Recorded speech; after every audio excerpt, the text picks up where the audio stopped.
Amém, igreja? Boa noite a todos, Pai seja convosco, amém? Jesus se faz presente aqui. Fico muito feliz de mais uma vez estar ministrando nesse lugar, porque aqui não é através do pregador que a igreja é impactada. De lá de baixo impacta o pregador aqui em cima, porque há um povo cheio do Espírito Santo aí embaixo. Amém, igreja? Dê a mão ao teu irmão. Vamos cantar um louvor. Antes de eu entrar na ministração da palavra, dê a mão ao teu irmão, todo mundo de mão dada. Vamos louvar o Senhor, um hino. Amém? Fecha os teus olhos nesse momento. Fecha os teus olhos e eleva o teu pensamento a Deus, porque a Bíblia diz em Mateus 18, que tudo que nós ligarmos na terra terá sido ligado no céu. Então, querido, como que você vai ligar nos céus? Quando você fecha os olhos da carne e abre os olhos da fé. Você de olhos abertos, você vê o que está ao teu redor, e você de olhos fechados, você vê o que está por dentro do céu. Oh, maravilha divina! Jesus se faz presente aqui, igreja. Lamanta cá subnegue andarácia. Canta assim comigo, ó. Não há Deus maior, não há Deus melhor. Todo mundo junto. Não há Deus tão grande como o nosso Deus. Não há Deus maior. Não há Deus melhor. Não há Deus tão grande como o nosso Deus. Criou o céu, criou a terra, criou o mar e as estrelas. Tudo Ele fez, tudo criou, tudo formou para o seu louvor, para o seu louvor, para o seu louvor. Você acredita nisso? Diga glória a Deus. Você acredita nisso? Diga aleluia. Porque Jesus está aqui e Ele é o Deus maior que vai te abençoar e vai te entregar o teu milagre nessa noite, porque a vitória é certa em nome do Senhor Jesus. Aleluia, aleluia. Quem pode dar uma rajada de glória? Quem pode adorar? Quem pode adorar o Senhor nessa noite? Oh, aleluias. Maravilha divina. Não há Deus maior, querido, nem melhor do que Ele vai existir. Alamanda canto shebe andarácia, deprace anda canto shebia. Eita maravilha. Você vai entender o mistério daqui a pouco. O Deus grande está aqui, amém, igreja? Redobra a sua atenção agora, amém? Eu quero que você abra a tua Bíblia no livro de Marcos, capítulo 6, verso 45. Os que puderem se colocar de pé, se coloquem. Que não puderem, pode permanecer sentado. Amém, queridos? Marcos 6, 45. Redobra a sua atenção, porque sempre na hora da mensagem aparecem vários imprevistos para a pessoa sair daqui de dentro, lá para fora. Então fique atento a isso. Amém, igreja? Porque isso é a armadilha do diabo para tirar sua atenção. Aleluia. Marcos 6, 45. Aleluia. Bendito seja o Senhor.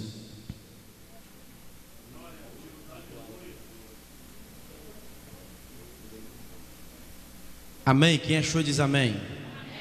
Quem não achou fala me ajuda.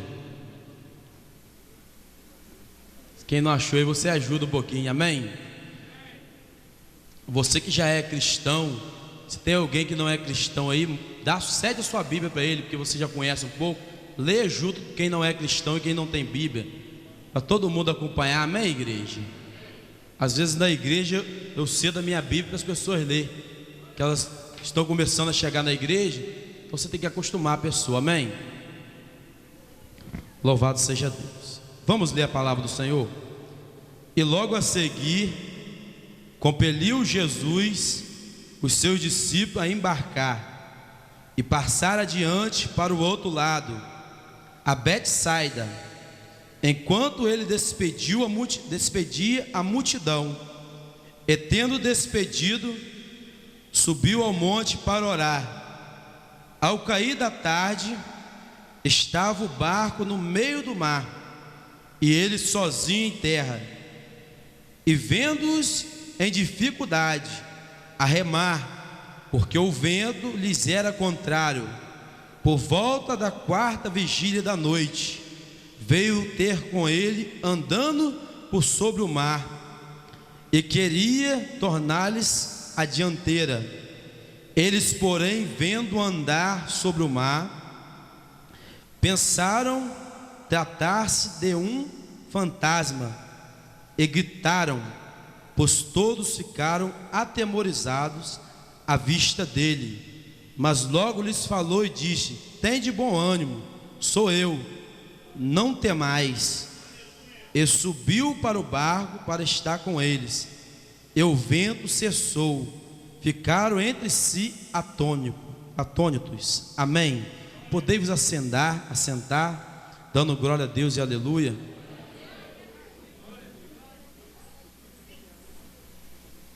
Amém, igreja? Redobra a sua atenção para você entender um pouco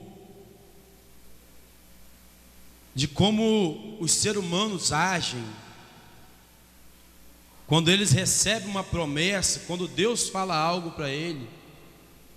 Eu quero dizer para você que antes de você passar por uma situação difícil, Jesus ele te faz uma promessa.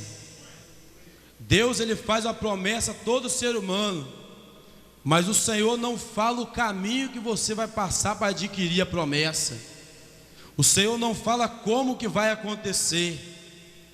E às vezes você e eu, em meio à caminhada, eu quero tirar base desse texto, recebemos várias promessas, como você está no culto desse aqui.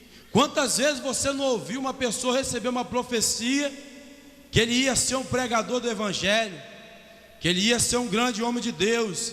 E às vezes muitas pessoas que se encontram em nosso meio recebem as promessas do Senhor, e no decorrer da caminhada você não vê eles mais em meio à igreja. Eu me lembro que eu preguei aqui há 4 anos atrás, se não me engano, a primeira campanha que eu fiz aqui. Tem alguns irmãos que eu não vejo aqui, mas tem vários que eu vejo também. Alguém permaneceu de pé. Jesus fez uma promessa aos discípulos: olha, vocês vão para o outro lado, porque depois eu vou, porque eu vou orar. Jesus tinha ido para o monte orar e deixado os discípulos sozinhos por um tempo. Querido, por muitas das vezes, em algumas circunstâncias, em algum momento, Jesus vai deixar você tomar a iniciativa, vai deixar você só por um momento, porque vai ser uma experiência sua com Ele. Porque naquele momento os discípulos conheciam Jesus por Ele estar perto, corporeamente. Querido, eu digo sempre onde eu prego: você tem mais fé do que Pedro, mais fé do que Paulo, mais fé do que João. Sabe por quê? Pedro, Paulo, João, os apóstolos todos, eles viram o Senhor Jesus aparecer para eles, e você não vê e crê. E a Bíblia diz: bem-aventurado aqueles que não viram e creram no Senhor Jesus. Aleluia! A banda açúcar que emende faz. Aí eles foram no barco. Quando começa, que vem as promessas, o barco vai indo mansinho, vai sobre as águas e começa a vir as promessas de Deus. Quando você chega de primeiro na igreja, você conhece as promessas de Deus todas, porque todo mundo prega sobre promessa, é ou não é? Todo mundo prega sobre vitória, mas muitas das vezes não fala o que Jesus falou. No mundo tereis aflições, mas tem de bom ânimo, porque eu venci o mundo. Querido, aflições você vai ter, lutas você vai ter, mas Jesus falou: olha, eis que estou convosco todos os dias até a consumação dos séculos. A vitória está nas tuas mãos até o final. Jesus também falou: se permanecerdes em mim e as minhas palavras em vós, pedirei tudo o que quiseres e vos será feito. Se você permanece, vai ser feito o que você pede em nome de Jesus. Quem acredita, me acompanha com glória a Deus e com aleluia nessa noite, porque Jesus está aqui.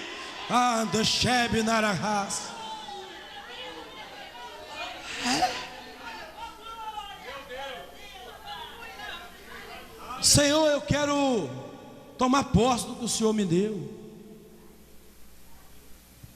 Falo isso, não me arrependo. Ser cristão não é tão difícil igual o povo está falando. Mas no dar o diabo se levanta. Nesse momento eu quero te dizer que o diabo se levantou com os discípulos, a ponto deles confundirem Jesus com um fantasma, querido. Tem muitas pessoas que confundem as coisas. Tem coisas que o diabo se levanta, e tem coisas que as pessoas põem o diabo e puxam para perto dele. Você acha que o diabo é mais forte do que Deus, irmão? Sim ou não? Deus nos chamou para vencer. Eu não acredito que um cristão leva 5, 10 anos na igreja e não tem nenhuma vitória, porque ele não conheceu o verdadeiro Jesus. Se você conhecer somente uma religião, sua vida não vai para frente. Mas se você tomar posse do que Jesus falou para você, você é mais do que vencedor, porque Ele disse. Olha o que diz aqui: e ao cair da tarde, estava o barco no meio do mar, e ele sozinho em terra, e vendo em dificuldade a remar, porque o vento lhes era contrário. Por volta da 4ª vigília da noite, veio ter com eles, andando por sobre o mar, e queria tornar-lhes a dianteira.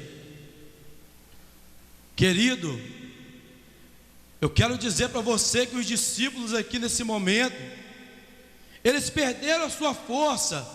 Eles já não tinham força mais para remar, eles já não conseguiam mais avançar, eles já não conseguiam atravessar aquele mar, porque a tempestade era grande e a situação era difícil.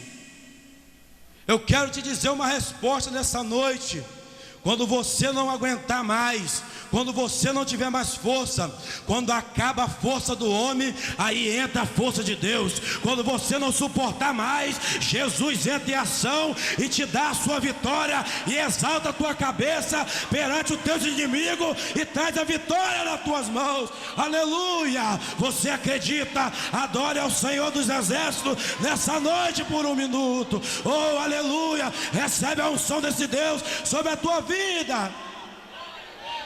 Labá, sube, canta, labá.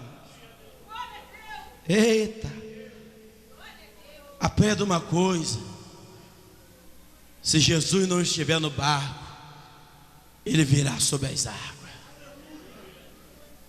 Às vezes eu vejo a pessoa chegar nervosa perto de mim: mas pastor, está difícil. Quem é ovelha minha sabe disso que eu falo. Não está tão difícil assim não, dá para ir. Às vezes eu conjecturo assim: tem gente pior do que você, irmão. Dá para você perseverar. Ser pregador no Brasil é fácil. É muito fácil, irmão. Não é difícil assim como as pessoas pensam. Os discípulos estavam aqui, ó. O que Jesus queria dizer para os discípulos? Jesus queria mostrar para os discípulos que a situação estava difícil, o vento estava grande. Às vezes tem pessoa que passa por tribulação muito grande dentro do seu lar, da sua casa, e só basta uma determinação dela mesmo. Jesus falou para os discípulos daquele jeito ali, pensando que era um fantasma. Jesus chega ao vento, para, tempestade, para. Jesus queria dizer para os discípulos: a autoridade está sob as mãos de vocês. O vento vai parar quando você falar e usar a fé que você tem, querido. Às vezes o vento que está na sua vida depende da sua fé para repreender o mal que está contra a sua vida, querido. Naquele momento a tempestade era um vento, querido, o barco parecia que ia naufragar, e Jesus queria tirar uma lição para os discípulos: olha, aprenda comigo, quando se levantar contra vocês, toma posse da autoridade e fala: mar, fica calmo, acalma tudo, sai, diabo, do meu caminho, porque maior é o meu Deus que me dá vitória em Cristo Jesus, nosso Senhor.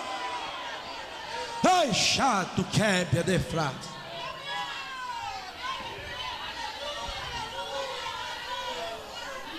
Eita, chando quebra andarás, adabandarás. Sabe por quê?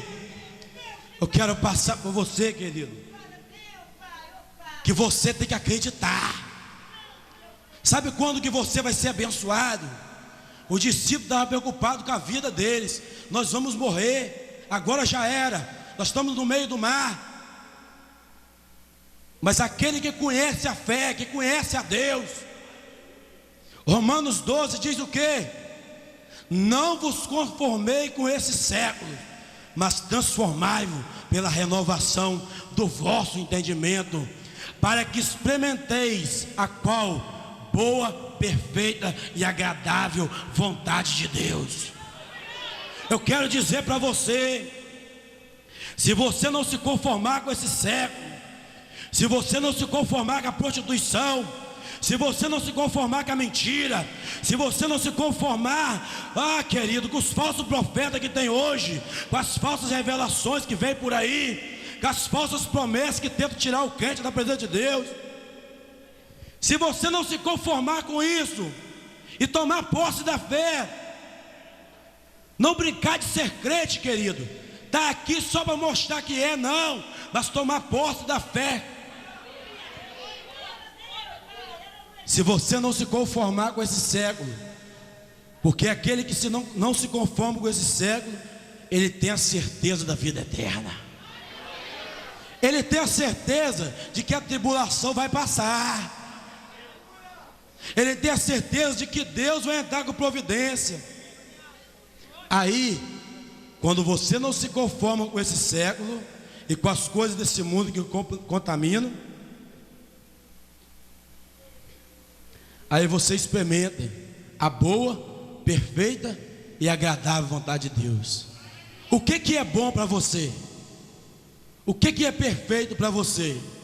E o que é agradável para você? Pare você para pensar, querido. Às vezes o que você quer não vai ser bom para você. Às vezes o que você toma posse não é bom para você.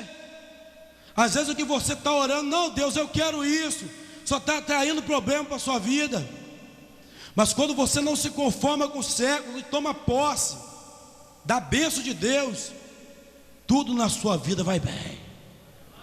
Salmo 139:16: ainda quando você estava em uniforme, eu já te conhecia e tinha um livro escrito todos os seus dias. Aí você acha que no livro de Deus tem vitória, derrota para crente? Não, eu escrevi que o meu filho vai sofrer o resto da vida. Você acha que Deus ia criar o homem com a finalidade de ser destruído, com a finalidade de perder, chegar no meio do mar, afundar, morrer e acabou? E a obra dele? Jesus tinha falado para os discípulos: sereis minhas testemunhas na Judéia, na Galiléia, até os confins da terra. Sabe o que eu quero dizer para você? Você é testemunha de Deus. Quando a sua vida muda, as pessoas olham: poxa, fulano hoje está diferente. Aí uns falam assim: esse cara ficou crente, está se achando. Essa mulher crente entrega uma revelaçãozinha, olha, está se achando. Você não deve se achar, você tem que ter certeza. Para de engolir essas conversas de sapo do diabo, irmão. Para. Você não vai a lugar nenhum, aí chega em casa, está chorando. Qual que é mais forte? A voz de Deus ou a voz do diabo? Se é a voz de Deus, por que tem um monte de gente crente que fica cabisbaixo que os outros falam?